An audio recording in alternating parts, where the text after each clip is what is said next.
posible hablar de un sello de lectura latinoamericana de Spinoza? Ya lo empezó a delinear ahorita de cierta manera, aunque de forma indirecta, pero si existiera un sello de lectura latinoamericano, ¿cuál sería? ¿Cuál podría ser? Digo, también tomando en cuenta que, por ejemplo, tanto en Brasil como en Argentina la lectura es muy dinámica, en México es apenas incipiente, con algunas generaciones de jóvenes compañeros que están apenas surgiendo, pero bueno, planteo esa pregunta porque me parece interesante a la luz de pues, la pertinencia que tiene Spinoza para nuestra coyuntura política. Voy a hacer un circunloquio, digamos, voy a dar un pequeño rodeo para llegar al punto que me pregunta, que tiene que ver con, por supuesto, ¿cómo decir? La recepción, podríamos decir, de Spinoza, desde la vida misma de Spinoza hasta nuestros días, ha tenido una enorme riqueza, digamos. Primero fue visto como un ateo, como un inmoralista, como un peligro que se trataba de conjurar. Después fue visto como un místico por los románticos. Después fue visto como el presupuesto filosófico de cualquier filosofía por el idealismo alemán.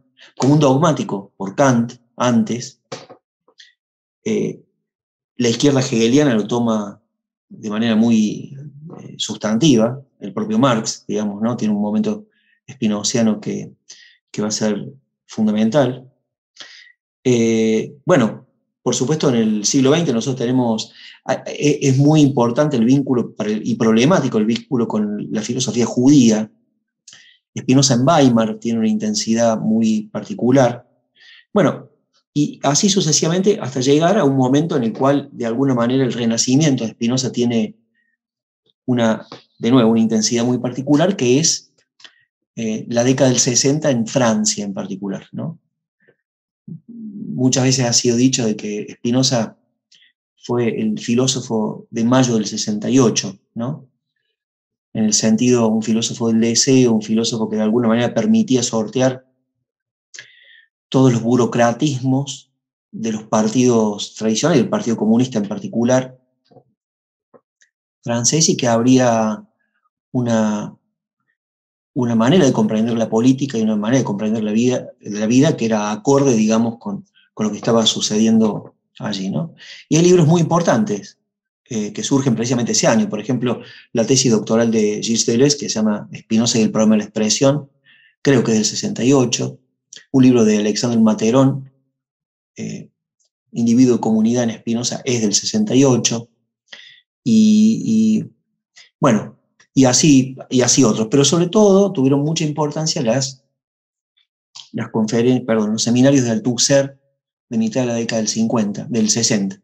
Leer el Capital, por Marx, donde él trata de hacer justamente de producir, de operar una convergencia entre Spinoza y Marx, o hacer del spinozismo una filosofía para el marxismo y desplazar a Hegel de esa manera, ¿no? Y allí se inicia, ¿por qué menciono esto? Porque se inicia una lectura muy potente. Dejemos al Althusser de lado, pero me parece, sobre todo, que tiene que ver con o Althusser mismo también, una lectura mayo francés de Spinoza, lo llamaría yo, que tiene su último exponente, tal vez, estoy reduciendo mucho, pero en Toni Negri, en la filosofía de Toni Negri, que yo diría la filosofía de Spinoza es una filosofía contra el Estado, es una filosofía del poder constituyente contra el poder constituido, podemos decir, es una filosofía del deseo contra la ley, es una filosofía de la vida contra las pasiones tristes, es una filosofía exploratoria, es una filosofía experimentalista, es una filosofía del cuerpo, ¿no? Y de ese no saber que se pone en obra, se pone en marcha precisamente para... Bueno, dicho así muy, muy reductivamente, diría, hay un programa de lectura que llega hasta la actualidad de un Spinoza libertario, de un Spinoza emancipatorio, de todo aquello que pueda de alguna manera encorsetar la vida humana y la vida en general, ¿no? Clasificarla, en fin. O también podríamos decir con Negri una filosofía de la potencia contra el poder constituido, contra el poder común, ¿no? Esto decía Negri, ¿no? El pensamiento de Hobbes fue un pensamiento del poder contra la autoridad, de la Iglesia de la potestas contra la autoritas, la de Spinoza es una filosofía de la potentia contra la potestas, ¿no? Aunque filológicamente no se sostiene mucho esto, pero me parece que es clara la...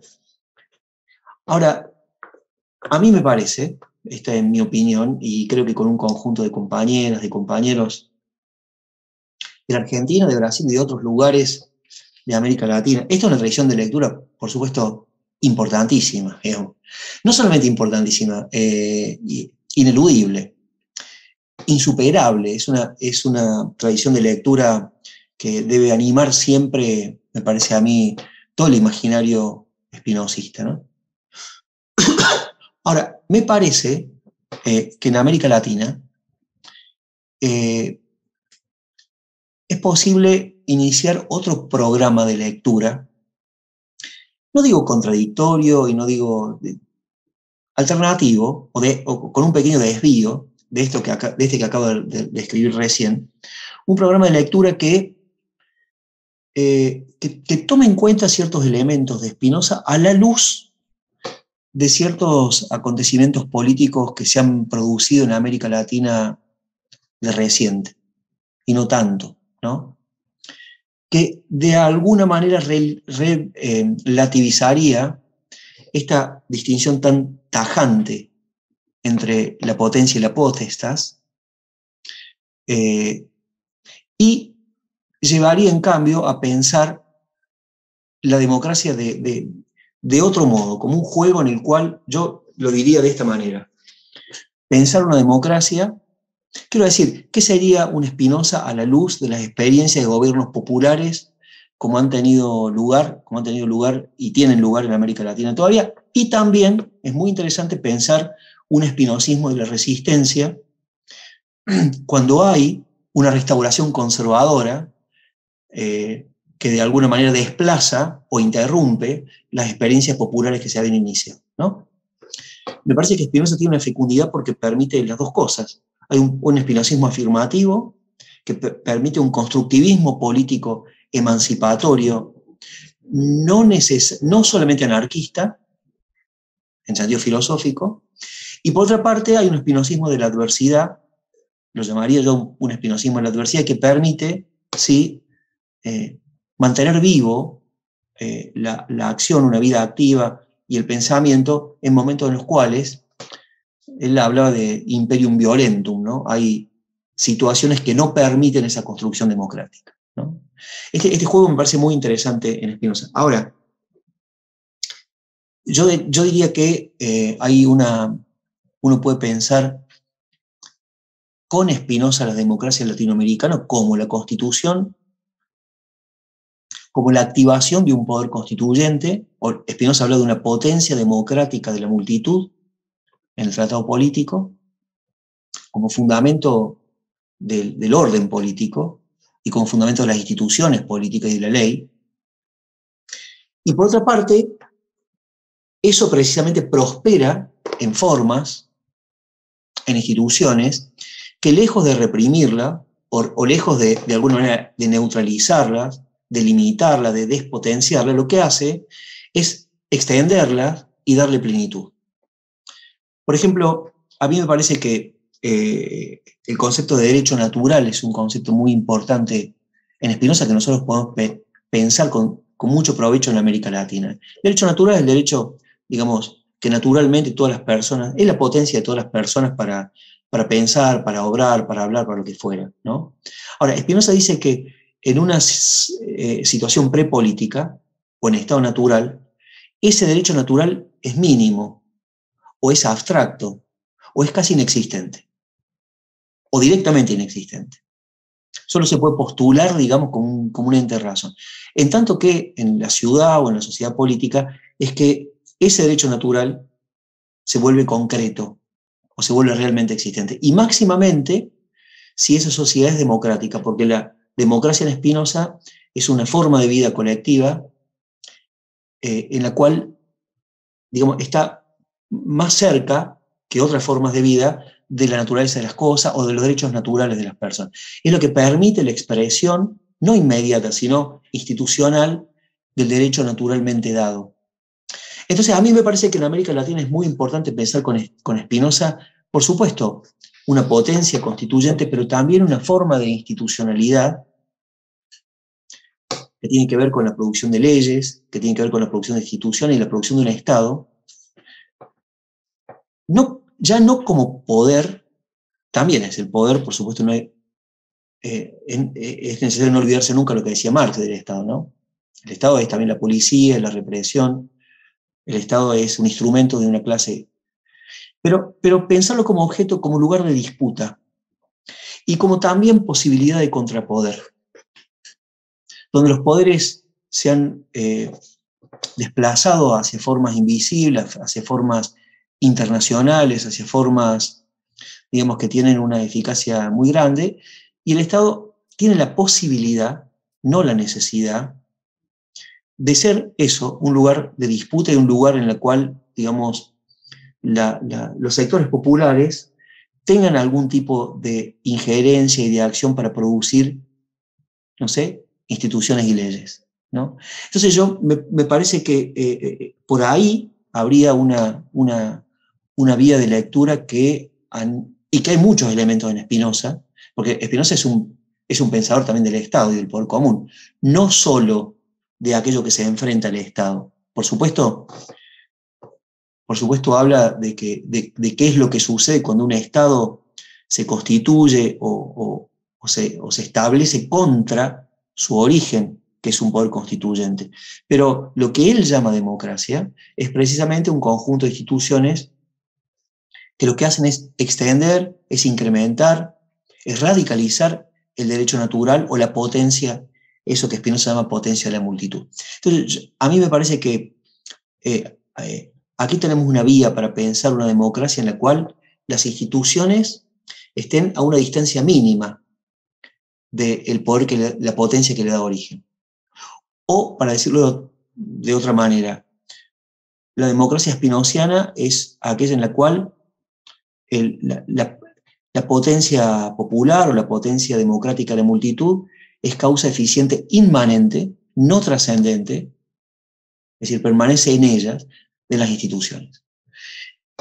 Bueno, ahí hay me parece a mí todo un campo de trabajo muy interesante. Y quisiera decir, si me permitís, Rafael, una cosa más que no tiene que ver con esto, pero que me parece que no es menor.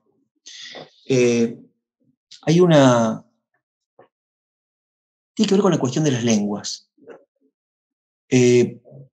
A mí me parece que es una tarea no solo filosófica y académica, sino también política, la constitución de un espinosismo en lengua española, en lengua castellana.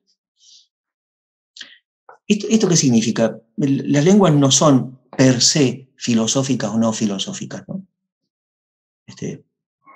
Heidegger decía que la filosofía solo puede decirse en griego o en alemán.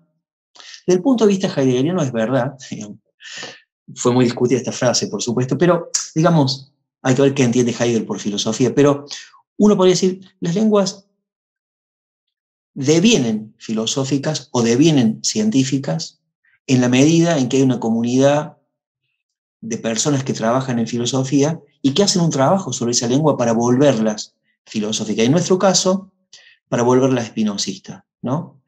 Que además era una lengua que no le era ajena a Spinoza, ¿no? Precisamente, era su lengua materna. Entonces, a mí me parece, ¿qué significa un espinosismo en lengua castellana? Significa la puesta en marcha o la puesta en obra de un trabajo por parte de una comunidad de trabajo, de una escritura en castellano, que trate de alojar, por supuesto, un pensamiento, pero también un espíritu, y prolongarlo en la filosofía y en la política. Eso yo creo que no es una cuestión meramente instrumental la lengua, ¿no? Y entonces, por supuesto, esto no tiene nada que ver con un chauvinismo lingüístico, me parece que hay que, digamos, tiene que haber una situación babélica de conversación en todas las lenguas, pero sino más bien, al contrario, una contribución de la lengua castellana a ese espinosismo babélico para poder decir Spinoza en castellano. Por ejemplo, a veces se hace desde la filosofía, otras veces se hace desde la literatura. Yo creo que el mayor espinosista argentino no es un filósofo, o estrictamente un filósofo, sino un escritor, que fue Borges, ¿no? Bueno, no solo por las conferencias que tiene, por los poemas que tiene, por los giros, por las presencias, sería complejo verlo aquí, sino por su trabajo con la lengua, ¿no? Para decir Spinoza. Bueno, esa es la contribución, una contribución que nosotros podríamos hacer desde América Latina.